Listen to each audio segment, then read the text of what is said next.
It's Debbie Potts, and I'm back again to talk about how you can become a fit and healthy athlete as you age. So how can we improve the aging process and avoid the stereotype of unexplained weight gain, which means gaining fat, losing lean tissue, getting slower, getting puffier, and just feeling lethargic. We don't have to feel that way. We can take ownership of our health and change how we fuel and train to improve our performance in life and sports. Let's learn how.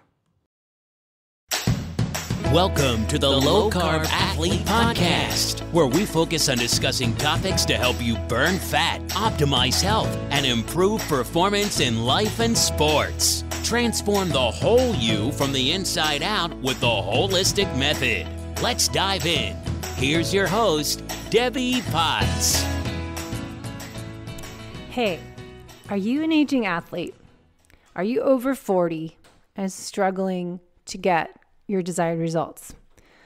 I understand your frustrations. If you're like me, you're trying to get your running back or your cycling back or whatever sport you love to do, and you just can't figure out what's missing in your performance gains. How is your training and fueling program working for you? That's what I do.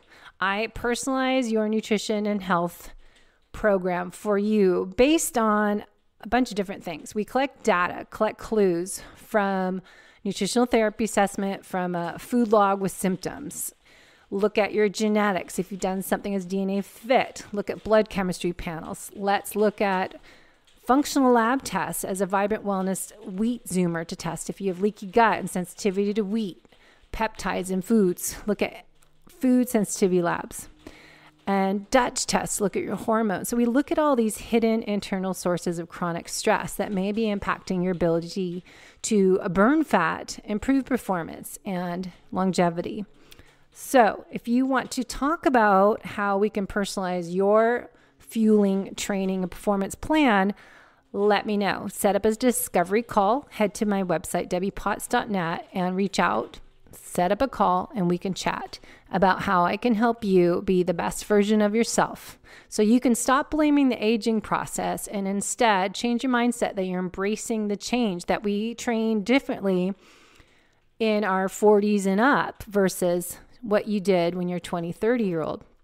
We need to adjust how we eat, when we eat, why and how, but also match our nutrition with our exercise program and add some more health building lifestyle habits into our day. I call this all the holistic method comprehensive coaching program, where I work on individualizing clients' nutrition, exercise, stress reduction, sleep, movement, time outside, digestion and gut health, hydration, and my favorite, happiness, play, and laughter. So if you want to know more how you can be your best self, live your best life, and perform your best, head to debbiepotts.net, schedule a discovery call with me, and we can get started on your new health building journey. You can be that amazing athlete and stop blaming the aging process. Hey everyone, it's Debbie, and I have Dr. Carla coming on the show in a moment. She focuses on the area I love, high performers, and she specifically focuses on coaching and working with active women, high-performing active women, because they often get lost in mainstream medicine, as we know, because research that drives recommendations often comes from sedentary individuals, which is what I've been trying to talk about for the last few years. So I found Dr. Carla online and thought, oh my gosh, she's perfect for what I'm trying to talk about, that all the recommendations we hear out there are based on studies for men, and also they're not based on fit and active people. So we need to look at all the recommendations out there and decide for ourselves, N equals 1, what works for me as a fit and active individual. And then what if we are a female aging athlete with our hormones changing?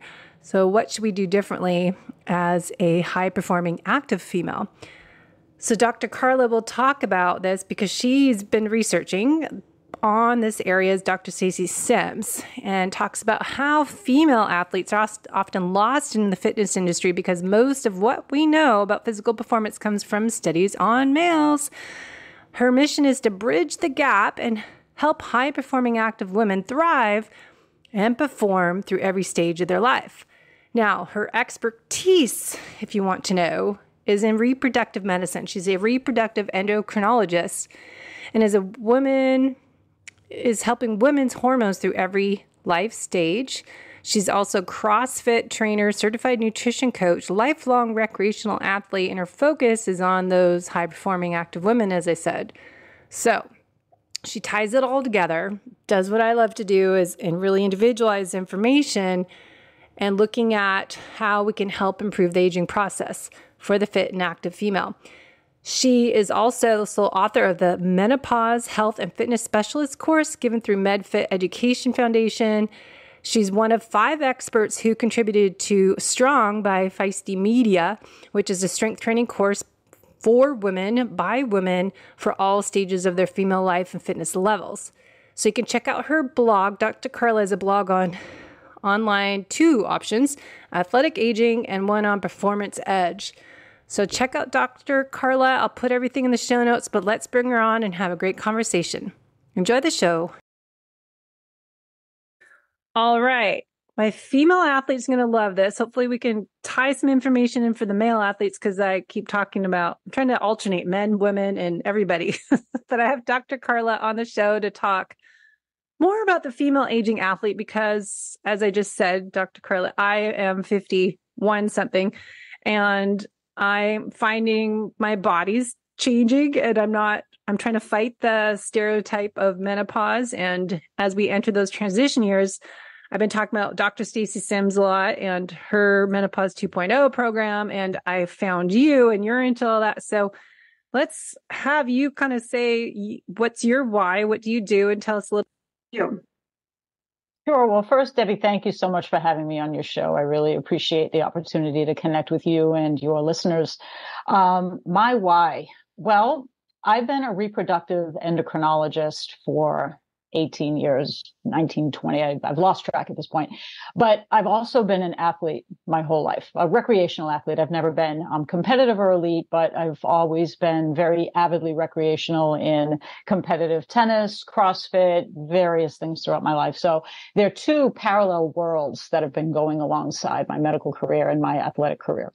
And caring for other women and, helping people, I'm a woman myself. So just helping other women has always been a passion of mine, which is why I specialize in what I do. And I've always had an interest in the incredible endocrine system that we have as humans. So that kind of evolved my interest as a reproductive endocrinologist. And again, it's been running alongside parallel with my own athletic endeavors. And then finally, I got to a point in my career, which is about now and over the last 5 years or so, where, so many women in my own age group are coming to me who are athletes saying, oh my God, these hormonal changes are really, getting to me. I don't know how to deal with it. I don't know how to manage it. And so what has emerged for me is this niche of high performing women, whether they're athletes, CEOs, firefighters, police, not just in the menopausal years, but through all aspects of their hormonal life, from puberty through menopause, they're needing help. And it's a group of people that are lost in the medical community because the medical community does not understand athletes at all. And the athletic community, there's so few studies that are actually done on women. So it's this lost generation, so to speak. And it's one that my background is very well suited for. So it's like my why at this stage of my career is to help this lost population, which I am a part of personally. So here I am. Yeah, I'm just messing around with my headset. So I think that it's really important to share this information because I keep saying what we've done in the past isn't working for us anymore. As I did Ironmans for many years and marathons and 50K races, cycling events, all this endurance work. And I've talked about heart rate training for 20 years. I've talked about Phil Maffetone 20 years ago taught me the max aerobic function type of heart rate. I've done metabolic testing and with New Leaf, and I just bought Pinoy metabolic testing this few months ago to start helping athletes of all levels to figure out, how should I train as well as a non-athlete am I healthy and how's my longevity? So I think it's really fascinating to me what we used to do 10 years ago isn't working the same now. And that, some of the things I would talk about is what have you found with our metabolism of, because we always talk for endurance, burning fat. We want to be fat burning athletes, fat adapted, because we're trying to go a long distance that we can't burn. We say, we've got 40,000 calories of fats to use on for storage. And then we've got carbohydrates, limited storage, 2,000 calories. We want to be metabolically flexible, but fat adapted. We're switching to the fat and staying there, and then carbs are backup fuel tank. But now I'm reading all the stuff I'm hearing about that, well, that doesn't work for us in this transition period of life, that all that long, slow distance training I'm doing to get better at endurance and to help my body composition changing that we're fighting isn't the solution. So how do we change our body composition, and how do we work on endurance training now as that middle-aged time and transitional period of life?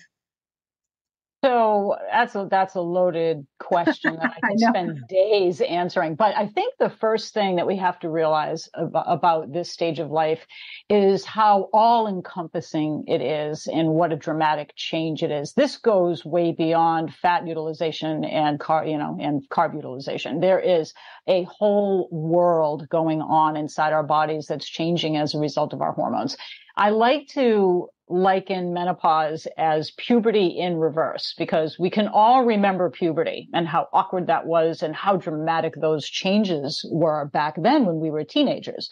It affected us psychologically. It affected us physically.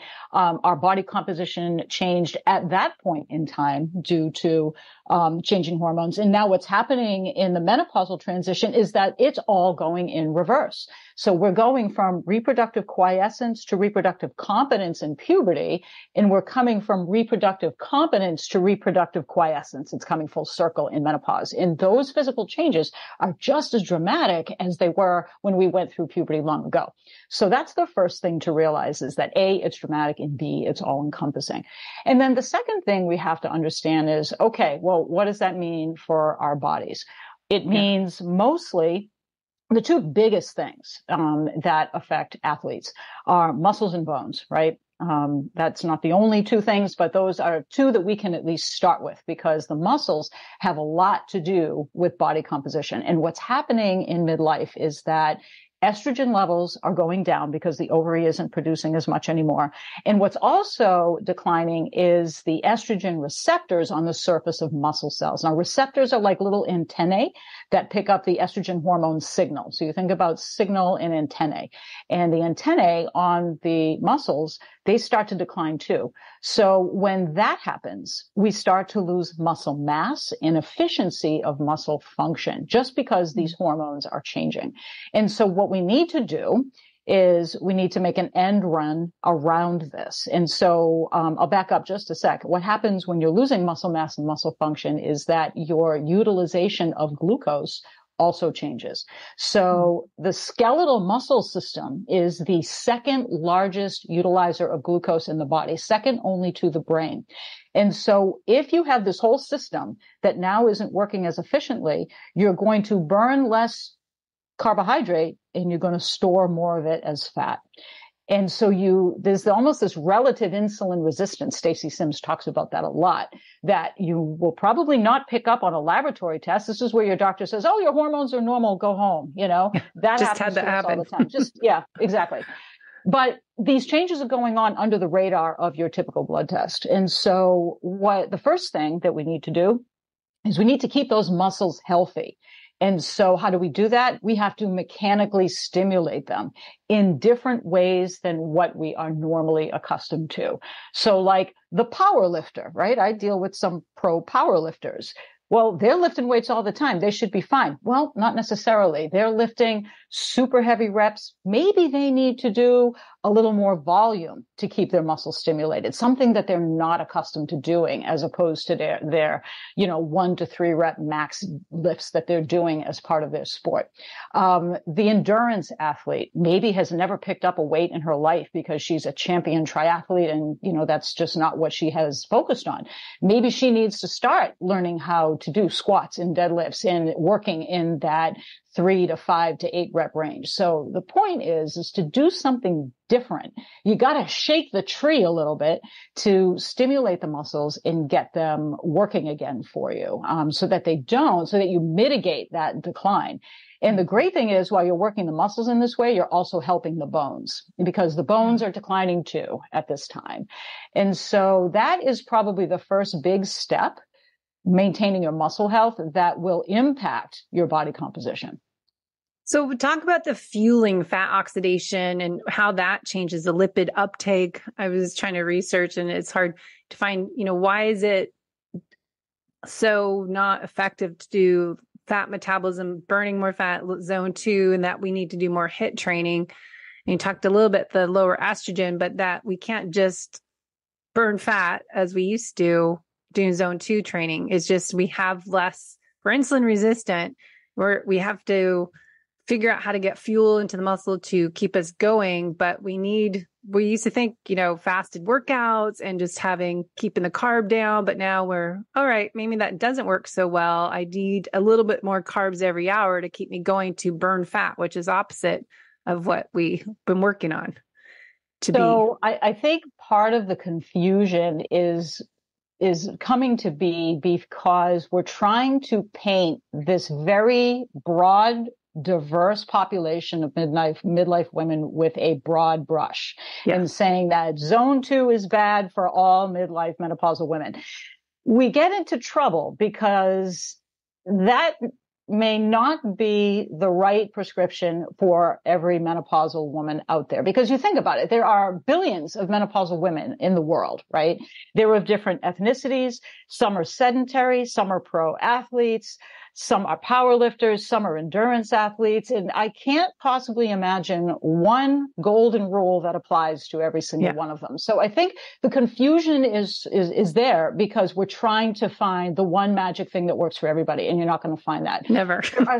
There are. So I'll go back to the biological thing that does happen to any woman going in menopause, is that muscle mass and bone mass decline, and muscle health declines. So that one biological truth that you can say about all menopausal women has to be applied to that athlete's particular situation. So for the power lifter, again, she doesn't need to lift more heavy stuff. What she needs to do is maybe she needs to do higher volume. Whereas your endurance triathlete, what that means is that, well, maybe we're going to try doing some heavy squats and heavy deadlifts. And so this is where precision medicine is starting to really rear its head, because in the medical community, they're finally starting to realize that, okay, we can't paint populations with these broad brush strokes. We have to individualize these things we know about biology to every person's specific situation. And so it's not an easy answer to the question, but if you take each athlete individually and use the tools that we have and the knowledge we have about biology and individualize it to her situation, you're going to have much better luck.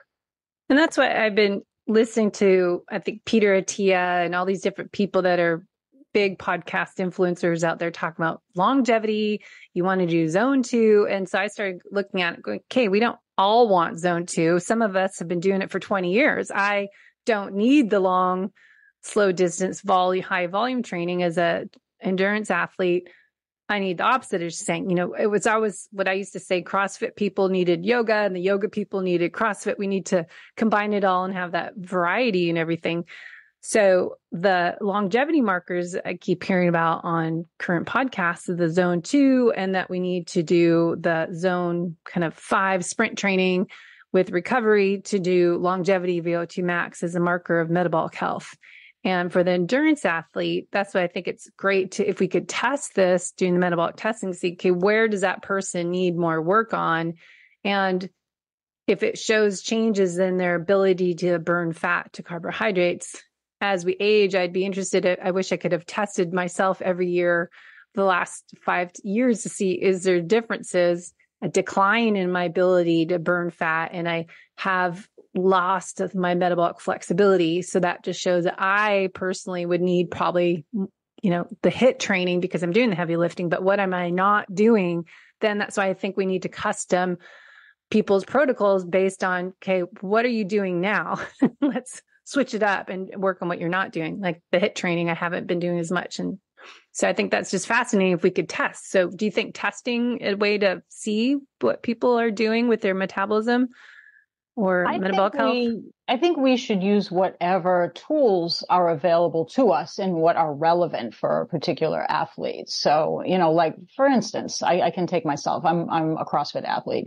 And so one thing I have noticed myself through the years is that my speed, like with box jumps. I just did a box jump workout yesterday and that's something I'm very strong in, is jumping. And I was shocked and dismayed by the fact that I was much slower than I was and than I have been in the past. And I've been concentrating on some other things in my fitness and have realized that, okay, I lost some power during that time that I was working on my endurance training and my heavy lifting. And so as long as you have certain tools and benchmarks, like for me, it's this particular benchmark workout that you can check in with and identify things. Like I identified that I'm losing some power. So what I need to do is to refocus on certain types of workout that challenge power, that is moving weight quickly and safely. So when you discover where those deficiencies are, then you can make a concerted plan to work into your current workout routine. Okay, how am I going to address this particular deficiency? And, you can't work on everything at once. So this is where a really good coach and trainer can say, okay, during this time, especially if you're a competitive racer and you're dealing with off season versus on season, you say during this 12-week block, I'm going to be doing strength, focuses on strength. During this block, I'm going to be focusing on muscle power and speed. And during this, I'm going to be focusing on endurance. So planning things out according to your objective measures, like whatever testing that is relevant, is a really great way to individualize a given athlete's training and really maximize her potential. Yeah, I think it's, getting tested. I think, would you do blood chemistry markers too if people can get insulin? I just was recording another podcast that insulin, I find I never can get my doctor to do it. So, getting insulin checked, because we become insulin resistant as we're older. Would you get that marker checked as well as any other ones like A1C? There are basic blood tests that have their limitations because with the endocrine system is constantly changing hour by hour, day by day. When you do a blood test, you get one snapshot in the moment that blood was taken. Yeah. It doesn't really tell you a lot about what's happening later that day, tomorrow, or even into the next week. But what blood tests are very useful for is ruling out chronic disease. It can rule out a thyroid disorder, which needs to be treated. It can rule out pre-diabetes, which should be treated either with dietary management or with other means. So blood tests are really good to rule out pathology.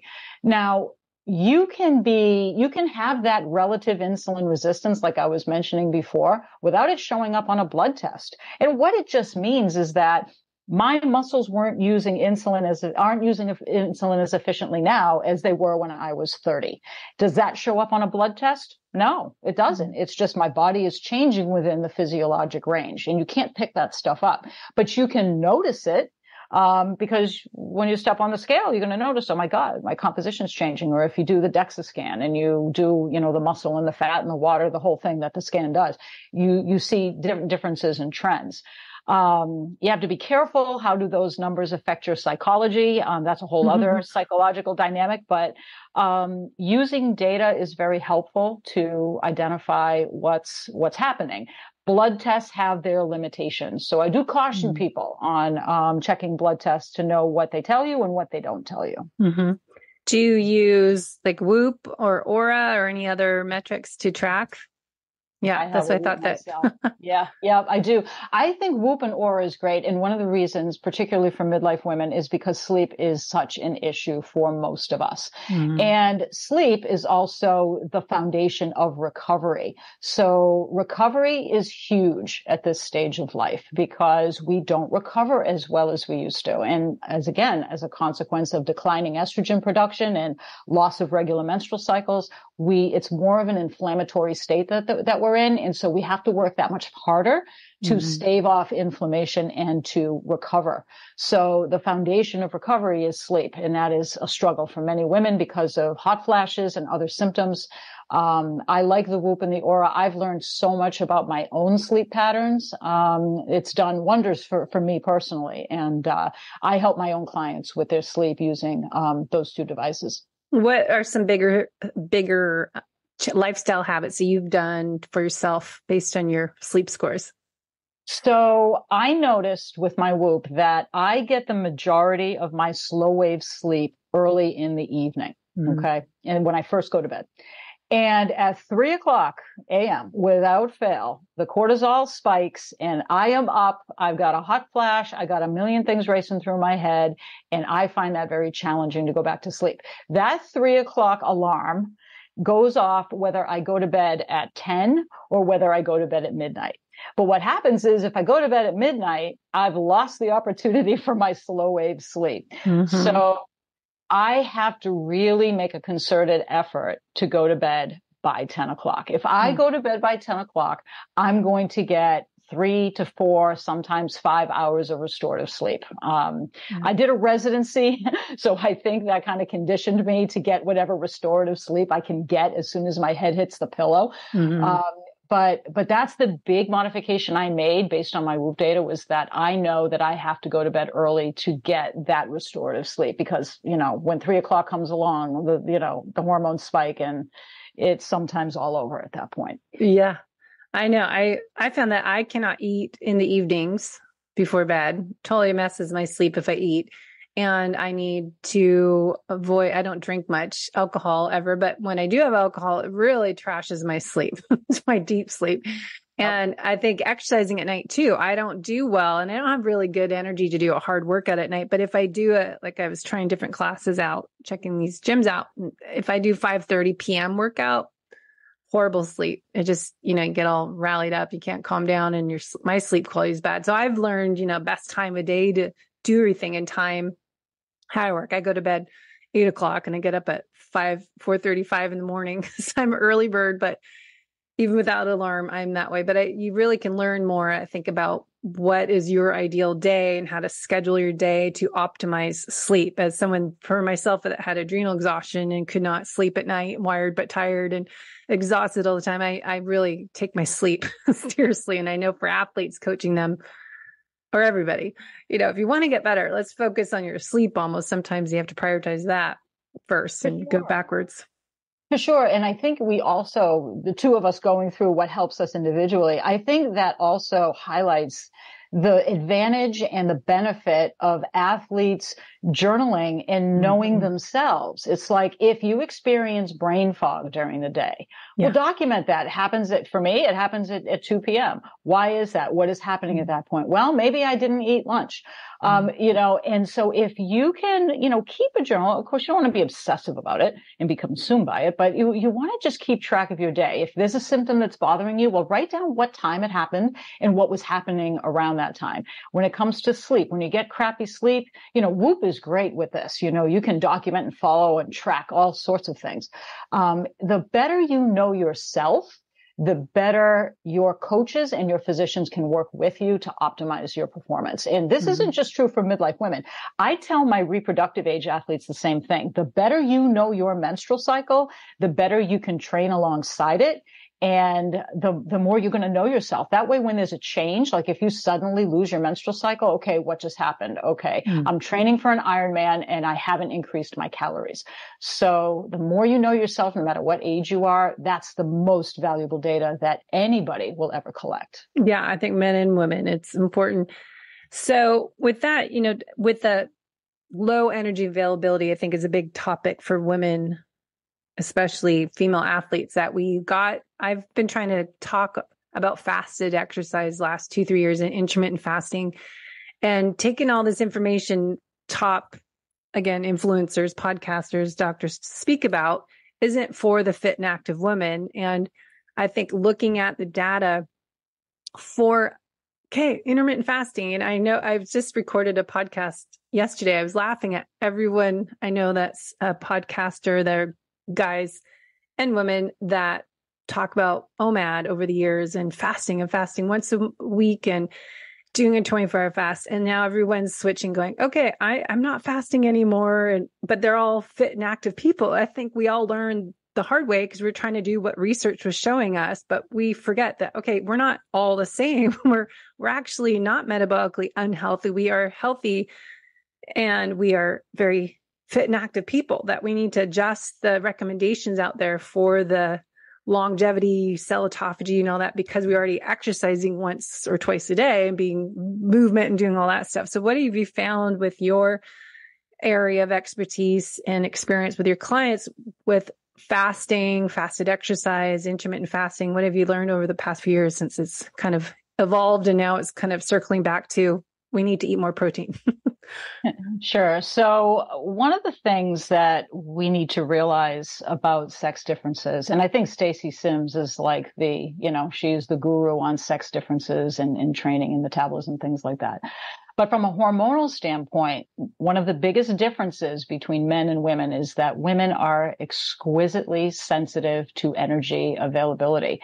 And this is tied to reproduction and it's tied to survival. So there's two endocrinologic pathways that communicate directly with one another. It's the cortisol stress response system, the fight or flight system, is connected directly to the reproductive axis. So what happens when energy availability is low is it directly impacts and shuts down the reproductive axis. And so we see this pattern that happens through all stages of life. Puberty and the onset of puberty, still a mystery to endocrinologists, but we do know that body composition plays a huge role in the onset of puberty. And so nature has designed it this way because women carry pregnancies. We are responsible, not solely, obviously, because it's a male component, but from the standpoint of carrying a pregnancy, a healthy pregnancy, energy availability is so important, and we are wired that way. And so when we fast, and this is the healthy, fit woman we're talking about, not the obese metabolic pathology. This is healthy, fit women.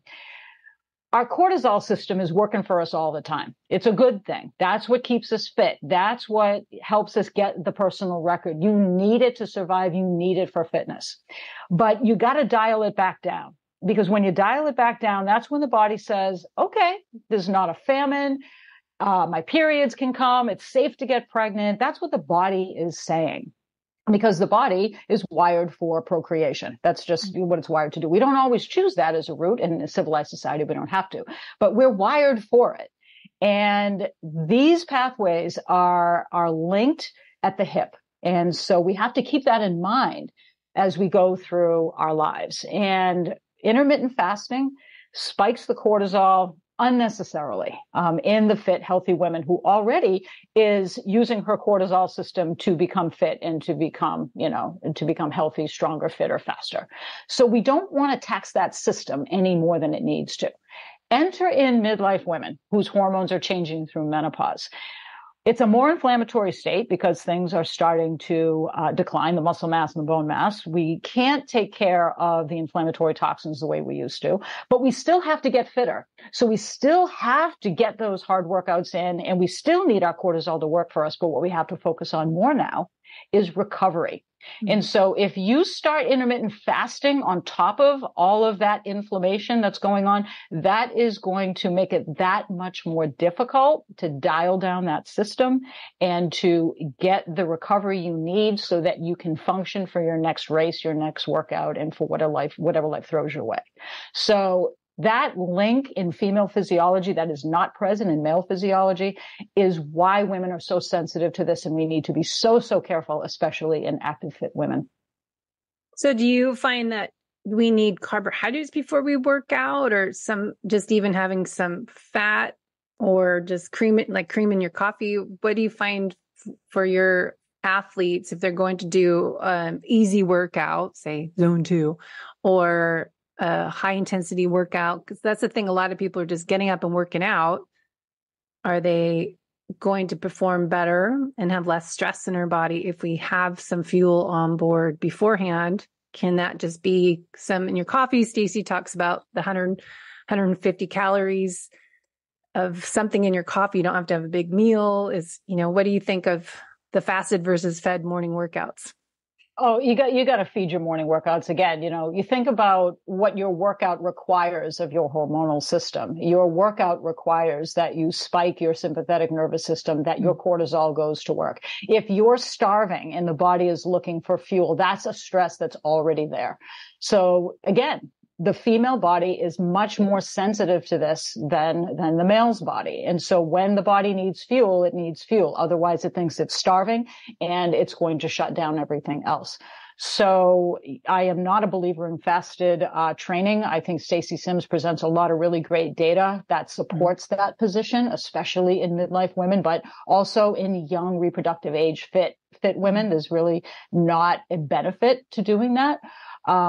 So nutrient timing, I think, is particularly important for women. When you need fuel, you need it. And everybody, just biologically, the muscles require glucose as its first line when it starts moving and contracting. So whatever activity you're doing, you're going to require some carbohydrate because your muscles are going to exhaust their glycogen stores first. And then it's going to be looking around for, okay, where's the carbohydrate coming from? And it metabolizes fat. And it depends on the activity you're doing. Are you doing back squats or are you doing a run? Your body's going to need different fuels for different activities. But in general, you want to have a balance. You want to have carb, protein, and a little bit of fat on board before your workout and after the workout, ideally within an hour, so that your body can, again, start to recover and get ready for the next workout. So have you looked at differences, what works for men, doesn't work for women as a nutrient timing, that men can do a fasted workout, women do better with calories in, post-workout? We hear about this 30-minute window for women to get that protein in. For muscle protein synthesis, men can wait, all day. They don't have that window as we do. From the little that I have read on this subject, I'm not an expert in this subject. My impression is that it impacts men less than it does women. And in young men, I don't think, from what I've read, nutrient timing is quite as important.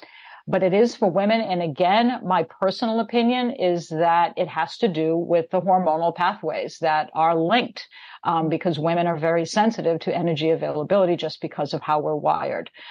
So I think nutrient timing is a little bit more important for women than it is for men, just because of the way we're hormonally wired.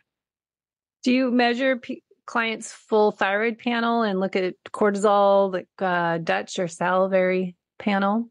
It depends what she's coming to me with. If I have a client that's coming to me complaining of hot flashes, complaining of various symptoms common to perimenopause, I always check a thyroid panel.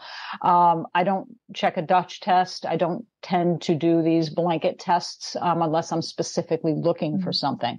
That doesn't mean I don't think the Dutch test is useful. I think a lot of consumers get it, and sometimes you might pick up something in there. But again, you have to remember, you're getting a snapshot of time when you draw that blood. It's telling you what's happening in your body at that moment, which is constantly changing. Mm-hmm. So it might give you some insight to some things, but it's certainly something that has its limitations because the body's always changing. Mm-hmm. But when I am drawing blood, I am trying to exclude chronic disease. I'm checking thyroid panels, I'm checking glucose panels, things like that.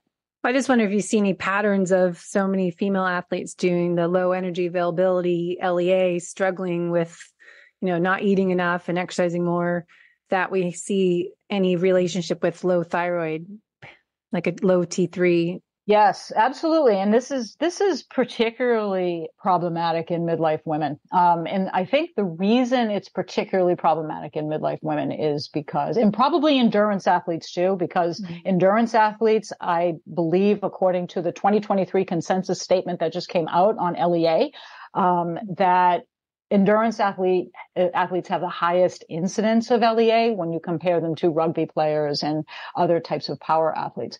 But that being said, when the body is going through a long period of time of low energy availability, other endocrine systems start to adapt. including the thyroid system, because what the thyroid system is largely meant to govern is energy. You know, when your thyroid is low, you kind of feel sluggish. When it's high, you can feel kind of hyperactive and anxious. So when the body is not getting enough energy, the rest of the body adapts to say, okay, I have to kind of shut down energy utilization because I'm in an energy deficient state. So that's where thyroid comes in, and people's thyroid hormones thyroid tends to adapt to that low energy state. Does that mean they need more thyroid hormone? No, it means they need to balance their energy availability, because once they do that, the thyroid's going to say, oh, we're not in the middle of a famine anymore. I can function normally again. So getting at the root cause is really what will help the thyroid, not so much throwing pills at it. Yeah. I find that midlife women are particularly sensitive to this too, because when midlife women start to notice those body composition changes, the first thing they do is train more and eat less. And so again, that prolonged energy availability is what starts to trigger the thyroid to dial down. But that's like a prolonged situation. I don't start seeing thyroid issues until people have been in LEA for quite some time. Well, I just wonder, I think so many doctors, as I just went for my annual checkup because we pay all this money for insurance. I don't use it. So I was trying to get what blood work I could from my doctor, saying, okay, this is what we pay for 12 months of the year. But the thyroid, what shocked me, and I feel like so many people are misdiagnosed, they're given just thyroid pills, or they're not even diagnosed from their doctor with low thyroid or from their endocrinologist, that they're looking at. My doctor said they just look at TSH. And I said, I want a full panel. And we did that. But their doctors that they work with for the hormones said, no, you just need TSH to measure thyroid hormone. I said, okay, that doesn't help people. And then so many women are on thyroid medication and I have so many clients that when I get their intake form and they're on thyroid medication, but then I get full thyroid panel and they still have low thyroid. So it's just, you're not treating the root cause of why is your thyroid low. As you're saying, you might just need to change how you train and your fueling plan, that the medication is just a Band-Aid. It's not actually making a difference. Yeah, that's for a lot of women. Right. That's exactly right. And, you know, unless you're a thyroid specialist, I know thyroid specialists tend to draw the full panels because they know how to interpret them. But if you're a generalist, you know, an OBGYN, PCP, the reason they check the TSH is because that tells you that, and a free T4. You should also get a free T4 because that can tell you, is it subclinical or is it overt? And so, that will tell you if you need to put the patient on medication, because that's what doctors do. You go to the doctor, they're going to give you a medicine. If you go to an allopathic physician, naturopaths and functional medicine docs, I think, are less dependent on pills. But allopathic physicians, they are ready to write you a prescription at the drop of a hat. So, you know, you kind of have to just keep in mind the lens through which your provider is looking. If they're a naturopath, they're looking at it one way. If they're a functional med doctor, they're looking at it another. If they're an allopath, they're going to look at it through yet another lens. So you just need to kind of take that into consideration too. But I'm finding, as I've, you know, moved from Seattle to Solana Beach, North San Diego, 3 years ago now, that I was trying to network with different functional medicine doctors here to do Pinoy metabolic testing and naturopaths and women's health. And I'm kind of amazed how many naturopaths out there still, and I've, you know, saw a bunch for my own health reasons, but you would just get not prescription, but supplements and then see you 6 months later, and I never hear from them again. So it's like there needs to be more of an integrated approach, that you have to work on the lifestyle habits. You have to change how you train and how you fuel to get results, not just take this thyroid supplement or this adrenal supplement. And because when I had my stuff, I went through 8 different doctors trying to get answers, but I realized, okay, it's me that needs to take ownership and make the changes. There's not any supplement is going to help me unless I change my way of living every day, and changing my workout schedule. And, you know, the less is more is my mantra now. But I think so many people don't realize that there isn't a magic pill to change your body composition. You actually have to put the time in and change your strength training in the HIIT and the sprint intervals and all that stuff. But I think there's just still an error that we think supplements are going to help us. and be the be all end all, that we still have to put the work in. And, Ozempic and all this other stuff out there, people just, athletes, non-athletes, I think pill or supplement to help me change. Yeah, and many times supplements work well together with activity. I think creatine is a very good example of this. Creatine is very beneficial for active people who are actively training, but it is less beneficial for the sedentary. And there's more and more study coming out about that. So, there's a place for supplements. But to your point, it's not the be all end all. There's no magic pill that's going to fix it all. I was watching the news. God help me. It's scary watching the news these days, but there was, someone who was on with a doctor, interviewing the doctor, and they were talking about Ozempic, and the commentator was like, well, why would you go to the gym and expend all that effort? That's really hard to do when you could just take this shot. And my head was ready to explode. I'm like, oh my God. So that mentality is out there and it's prevalent. And I think people just, logically think, well, okay, if I have to lose weight and this pill's telling me I'm going to lose weight, I'm going to do that. That's easier. But why would I do 100 push-ups a week? And that's too hard. If I can just get to my goal this way, I'm just going to take the pill. Yeah. And I think that's what pharmaceutical and supplemental industries bank on, is that people want to take the path of least resistance.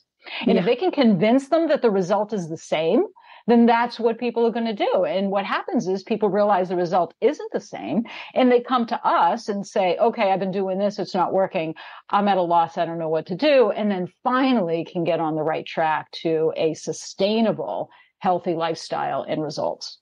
Yeah. And I'm a big believer. I take supplements and I do the functional lab test and assess all that and put it with the lifestyle habits, with the sleep hygiene routine, stress management, with the exercise, the lifting heavy weights, and all the types of intensity variations we need in our workout. But I think our society, wants the easy way out. But with the supplements, creatine, other things, nutritional therapy wise, do you think for help women in transitional period of life? I mean, we can't out exercise bad diet and we can't out supplement poor lifestyle habits. Right. I think fish oil is a very important supplement to think about, just because most of us, especially if you live here in the United States, the fish that we get is very rich in omega-6s. And so your ratio of omega-6 to omega-3s tends to be very high in a traditional American diet. And so what you want to do is to try to reduce that ratio and bring up your omega-3s. And so krill oil, I love krill oil myself. That's what I like to take because it has that natural source of antioxidants and is often sourced from Antarctica, which are some of the purest waters on the planet. So I tend to like to take that for my omega-3. And if you can reduce that ratio of 6 to 3, then you can theoretically help inflammation. So that is one that I like to take myself. And it can also, in some cases, help people with joint discomfort. Fish oil can sometimes help with that.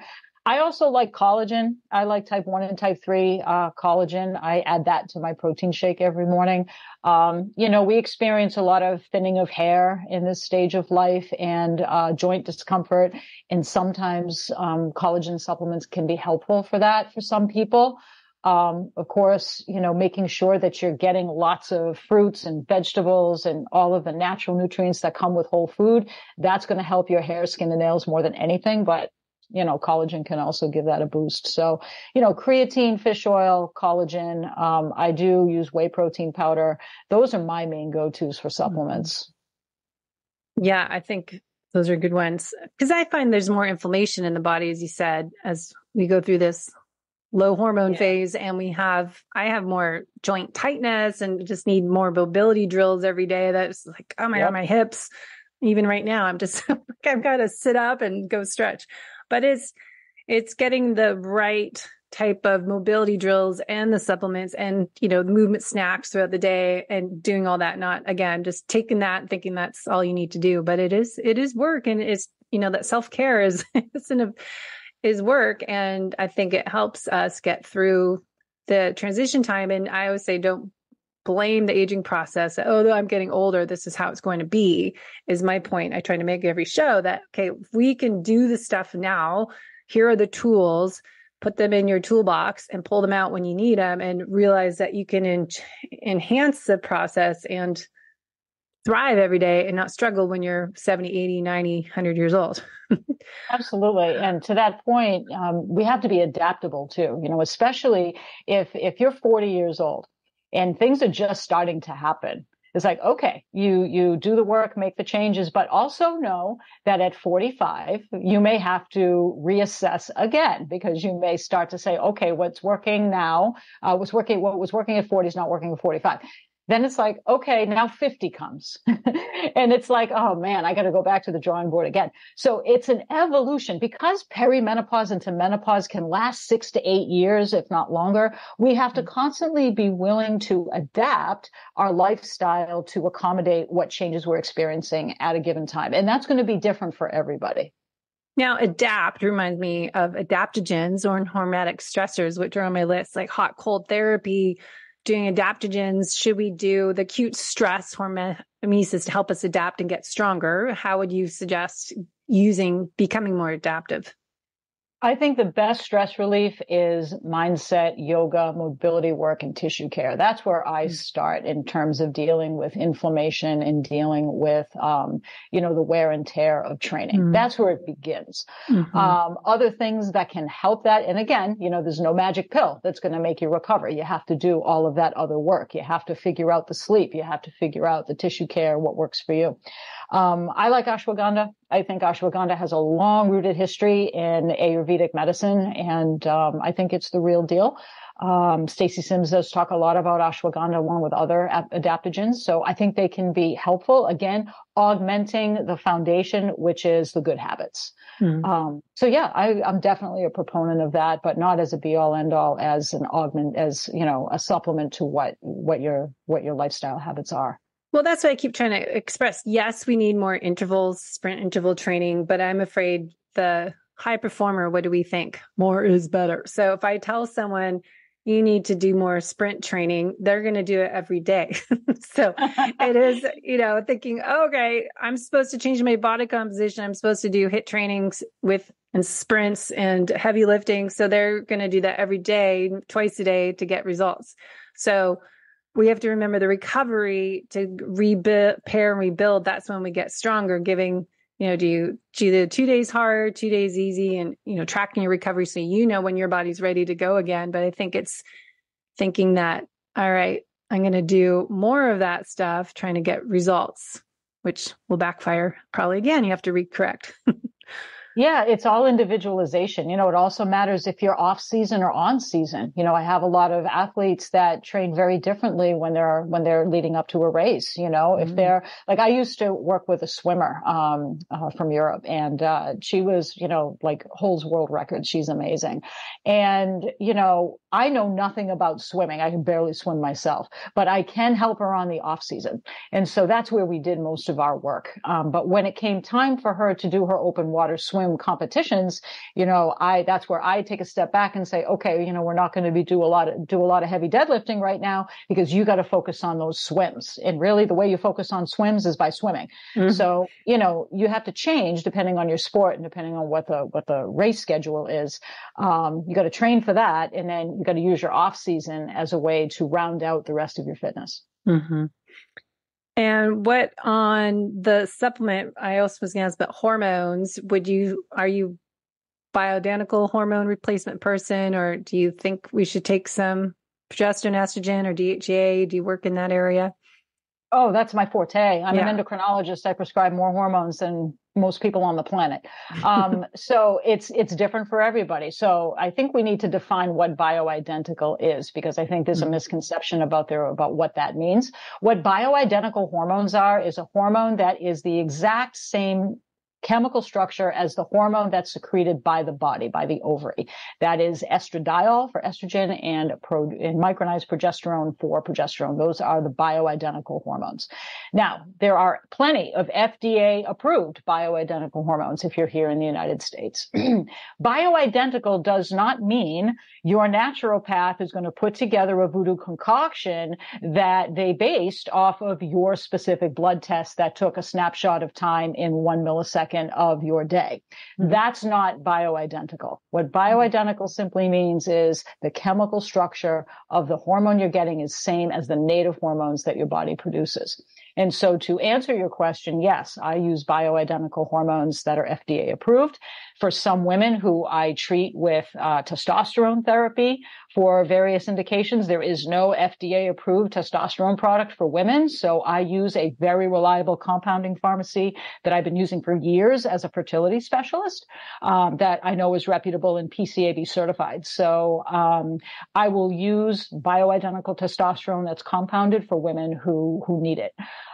So yeah, those are my go-tos for hormones. Yeah. Well, I know you're a specialist in that. So I want to touch on it a little bit because that's always a big topic. Should we do hormones start now, or do you wait till your menopause? And how to find someone that you can work with is hard because, as I said, the local doctors, a lot of people don't know how to treat the right way of what to take, or do you do estrogen patch, or just people order testosterone online, I think now, and get shots. First of all, you don't ever want to order testosterone online. And second of all, hormone therapy is not for everyone. You don't just take it to prevent chronic disease. There is no menopausal society out there, whether it's the British Menopause Society, the North American Menopause Society. There is not enough data to recommend using it for simply longevity or prevention of chronic disease, because these hormones have risks. They have real risks. And so that defeats the purpose of longevity. So you really need a doctor who is familiar with hormone therapy and what the appropriate indications are for hormone therapy, and who can have a risk-benefit discussion with you about your particular medical history and what the risks are for hormones for you and what the benefits are for you. And that's what drives whether or not one takes hormones or not. You're basically treating symptoms, because the thing about hormone therapy is that it does not recreate the hormonal environment of your younger life. Hormones in your younger life are regulated upon layers upon layers upon layers in the body, and you can simply not achieve that by taking a patch or a pill. The patch or a pill is a medication to treat a symptom. It does not recreate your native hormonal environment. And that's something that I think is lost, because a lot of people who market these products claim that it's the fountain of youth and you can get your 30-year-old self back. And that's just misleading and wrong. Yeah. And then that's what I think in the Menopause Stacy's course I did, that you're not going to change your body composition either taking that. You still have to do the exercise. Again, you can't take a pill to fix everything. That's you correct. actually have to do the weights and do the intervals. The body composition, that is my biggest area I'm trying to work on to fight that battle, is changing how I train and eat. But it's, I think, misunderstanding for a lot of people. Think, oh, if I take this estrogen, I'm going to have this X, Y, and Z happen to me.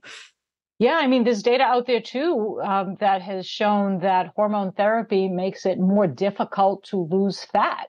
That women struggle with this. So, that data is kind of spotty. I certainly wouldn't hang my hat on it, but I've seen multiple independent studies that have noted that okay, these women are having a more of a hard time losing fat. So again, you only want to take these hormones if you need them. If you are having debilitating hot flashes, if you're trying to prevent osteoporosis, if you have vaginal symptoms, vaginal dryness, painful sex, things like that, urinary symptoms, those are all the indications for hormone therapy, but certainly not for changing body composition. It's just not going to work that way. Yeah. And eye wrinkles. Yeah. Well, that it's interesting you bring that up, because there's some companies out there that have estrogen that they put in a topical type of thing to put on your skin. And you have to be very careful of that, because if you're absorbing it through your skin and you have a uterus that's intact, you need progesterone to offset that, because that unopposed estrogen that's getting into your system through your skin, it could stimulate the uterine lining into a precancerous state. And so be very careful. I would tend to avoid any topical products that like for the skin that have estrogen in it. They can be dangerous. Yeah. So buyer beware. Don't buy hormones online. That's right. Exactly. I know. So because you're the Women's Performance Endocrinologist, WPE, what are some things that you've seen we can finish up with that are biggest errors people make as they're in this transitional period of time? And what would you say your top 3 things are? I think the one thing that holds the top three is this notion that we need to slow down and the demonization of cortisol. Unfortunately, cortisol is a very complex thing to understand. And what gets lost in this narrative of, oh my God, you can't spike your cortisol because you have to slow down. You can't work out hard. You can't, do intensity because God forbid the cortisol goes up. You can't get fitter without spiking your cortisol. Your cortisol is what drives your physical performance. It's what is going to help you get the personal records. It's what's going to help you get those lifts done that are going to keep your muscles and bones healthy. You cannot avoid that, nor should you. The cortisol is a good thing. What we need to work on is the back end. The back end is not avoiding the activity and avoiding the cortisol spike. The back end of it is dealing with the recovery and paying more attention to the recovery, reducing inflammation through tissue care, through sleep hygiene and doubling down on sleep and all of those other recovery things that we talked about. That is probably the biggest misconception that, to me, in my opinion, is destructive to women, because women are afraid to go out and work out because they're getting this narrative that cortisol is bad and I need to avoid it. Simply not true. You need your cortisol for life. You need it to be fit. What you need to do is be kind to it because it's your best friend. So when your best friend steps up for you, you got to step up for it after your workout and do your yoga, do your meditation, and do your recovery. Mm-hmm. So that's my top 1, 2, and 3. Yeah, I was going to say that's a big one. No, that's a key. And I think it is what I keep hearing about too, that whole cortisol. And that's why not to do so much long, slow distance for us endurance athletes is that will raise cortisol too much versus a little bit of cortisol recover. Cortisol's up, down. So more of that acute stress versus the long, hour and a half workouts every day that people do long. That's what I got from Stacey Sims' course. I thought, do you not agree with that? You're looking at me. It's all a balance, yeah. Right? If you're a triathlete and you're training for an Olympic triathlon, you have no choice but to do those long workouts. I don't know how one does an Ironman without training for those long periods of time. Mm-hmm. So if that's your sport and that's what you need to do, that means that you need to double down on your recovery. That means that you have to strategically use those days where you're training for 2-3 hours at a time, because you have to intermingle those with appropriate rest. Mm-hmm. So it's not necessarily that you have to avoid the long workout. Your sport may necessitate that long workout, but what you need to do is get the right recovery, the right stress, the right integrated rest days that you need to keep doing those long workouts and not overtax your sympathetic nervous system and not recover. And that's why I think it's important to look at nutrient timing for that post-workout to get us out of that stress state. We need to make sure we're getting the fuel on board to tell your body, we're good, we're okay, we're not stressed, we're done, and recover. Because I think it's so easy to not eat and just continue, get home, I shower, go do something like, wait, I haven't eaten anything and I'm not hungry. But that's where I think having that whey protein shake with some frozen berries and avocado in there and whip that up. And I think that's what gets hard for people and leads you down that low energy availability spiral, because we work out the long stuff, forget to eat, and suddenly, boom, there goes your day. Yeah, absolutely. Absolutely. Without a doubt. The body needs fuel when it needs it. So nutrient timing is a great way to do that. So you've got lots of different programs you're involved in. Tell everyone where they can find you if they want a consultation, and if people want to learn more. I'll let you talk about, you've got a big list here. Well, the first place you can find me is at my website. It is drcarlad.com, just all one word. And you'll find what I do there. You can book a consultation with me. There's a couple of types of consultations you can pick from, and you can connect with me directly from the website. The other place I show up a lot is on Instagram, at Dr._Carla_D. I also post on Facebook. Those are my two main social media handles. I also have a blog called athleticaging.blog, and I have a sister blog to that for reproductive age women called Performance Edge, and that is simply performanceedge.blog. They're both on the Substack platform, so you can find them there, and you can also connect with me directly from the blog as well. That's great.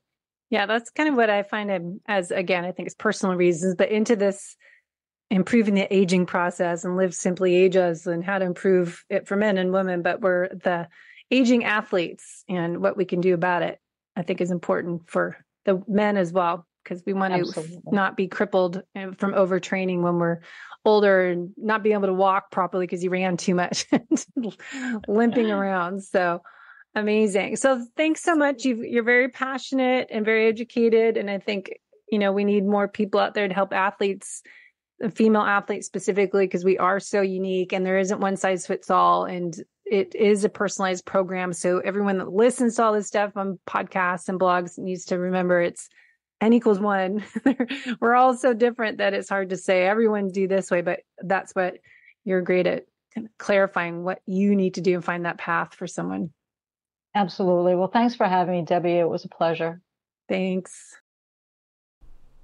Hey, my fellow aging endurance athletes, just a reminder, if you like what you listened to today, make sure to share this episode with your community. Head to debbiepotts.net to set up a free discovery call to learn more about my personalized coaching programs, especially if you are on a mission as myself to improve the aging process and start training to be my best self when I am 80, 90 years old. So I am on a mission to live my best life and be my best self the second half of my life. So if you're on the same mission as me, head over to my website and YouTube channel to learn more ways to improve the whole you from the inside out with the holistic method. If you want to learn more how you can improve your protein post-workout, check out some of my favorite products to get my protein in that I order from Kion. So check out getkion.com and use our code lowcarbathlete. I just ordered a new bottle of their essential amino acids, which I've been taking before and after workouts. And especially afterwards, I don't tend to eat right away. So at least I can sneak in some of these 7 capsules is one serving for 5 grams of protein, 7 capsules of the essential amino acids. The other thing I just ordered is their clean protein, the clean protein unsweetened, but you can get chocolate or vanilla. I just prefer no stevia or sweeteners and just use sunflower nut butter, maybe some frozen berries and or frozen avocado to get some added flavor in it instead of the vanilla or chocolate. But you can get 20 grams of protein. This is what we want post-workout. Women, we have 30-minute window. Men, more around 3 hours post-hard workout. If you were lifting weights or doing intervals, it's grass-fed and it has great texture. It's always important to me that I can just shake it up or put it in the blender, but it's grass-fed bovine whey protein isolate, sunflower lecithin, and you can get it unflavored chocolate or vanilla. So check out that. You can also get some creatine that I put 1 scoop in, and that's 5 grams a day we're suggested to have. So I rather get the protein and creatine separate because sometimes I might have a busy day that I have shake twice to hit my protein goals or get the essential amino acid capsules to get my protein in because it's so hard to eat enough protein to get my goal of 150 grams a day. So if you're like me, it might be easier to add in some of these shakes, mix with water and ice and blend it up and add some creatine once a day. All right, enjoy the code lowcarbathlete to get a discount. Chat later. Thanks for listening to the Low Carb Athlete Podcast. If you have any questions, feedback, or topic suggestions, let us know on Facebook or at debbiepotts.net. You can help us continue and grow by leaving a review on iTunes. Thanks again, and see you next time.